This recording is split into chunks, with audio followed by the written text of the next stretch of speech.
दोस्तों, भगवान शिव के बारे में ऐसा कहा जाता है कि भगवान शिव त्रिलोक के आदि और अंत के देवता है, जिनके आगे दुनिया की सभी शक्तियां असफल हो जाती है।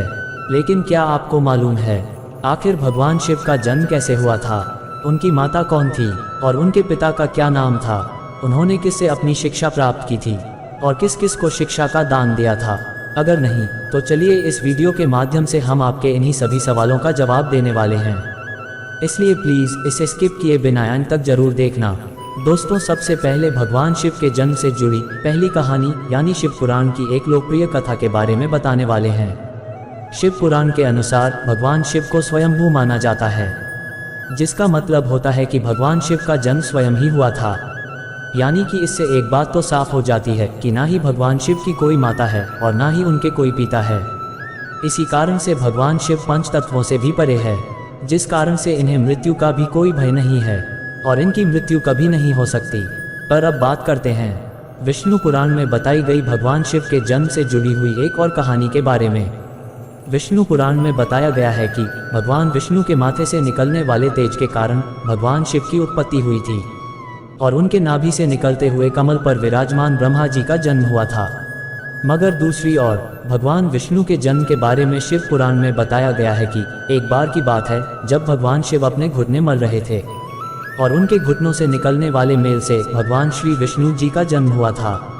पर अगर ऐसा हुआ है तो विष्णु पुराण और शिव पुराण एक दूसरे से बिल्कुल अलग है। इसके अलावा भगवान शिव के जन्म की एक और पौराणिक कथा काफ़ी ज़्यादा प्रचलित है, जिसे शायद आपने बड़े बुजुर्गों से सुना होगा, पर अगर नहीं सुना तो आपकी जानकारी के लिए बता दें। एक बार की बात है जब भगवान विष्णु और परम ब्रह्मा जी के बीच इस बात पर बहस छिड़ गई थी कि आखिर इस संसार में सबसे महान कौन है। और जब भगवान विष्णु और भगवान ब्रह्मा इस बात को लेकर बहस कर रहे थे तो एक जलते हुए खंभे के रूप में महादेव उनके बीच आए थे। दोस्तों, वो दोनों इस रहस्य को नहीं समझ पाए और तभी अचानक से एक आवाज़ आई जिसमें कहा कि जो भी इस खंभे का छोर ढूंढ लेगा वही सबसे महान कहलाएगा। ऐसा सुनते ही ब्रह्मा जी ने एक पक्षी का रूप लिया और खंभे का ऊपरी हिस्सा ढूंढने निकल गए। वहीं विष्णु जी ने वराह का रूप धारण किया और खंभे का अंत ढूंढने निकल गए। बहुत देर तक खोजने के बाद भी दोनों में से किसी को भी खंभे का छोर नहीं मिला और दोनों हार मानकर वापस आ गए। जिसके बाद भगवान शिव अपने असली रूप में आए और फिर भगवान विष्णु और ब्रह्मा जी ने मान लिया कि महादेव ही सबसे महान और शक्तिशाली है, इनसे बड़ी शक्ति इस दुनिया में कोई नहीं है। इसके साथ ही शिव पुराण में बताया गया खंभा इस बात को दर्शाता है कि ना ही भगवान शिव जन्मे थे और ना ही उनका कोई अंत है।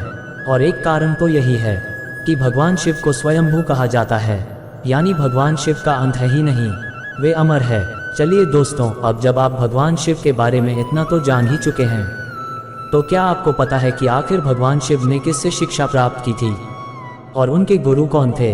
हम जानते हैं शायद ही इसका जवाब आप में से किसी को पता होगा, पर जिन्हें नहीं पता उन्हें बता दें कि भगवान शिव स्वयं इस संसार के गुरु माने जाते हैं, जिन्होंने इस संसार में गुरु शिष्य की परंपरा की शुरुआत की थी।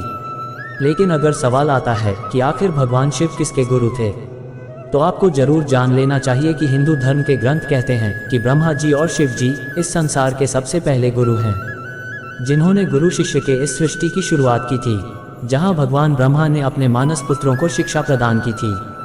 वहीं भगवान शिव ने अपना ज्ञान केवल अपने 60 शिष्यों को दिया था, यानी भगवान शिव 60 शिष्यों के गुरु थे और वे जिन शिष्यों के गुरु थे उन्हें आज के समय में सप्तऋषियों का दर्जा दिया गया है। दोस्तों, ये थी भगवान शिव के जन्म से जुड़ी हुई कुछ जानकारी, जो आपको कैसी लगी हमें कमेंट करके ज़रूर बताएं।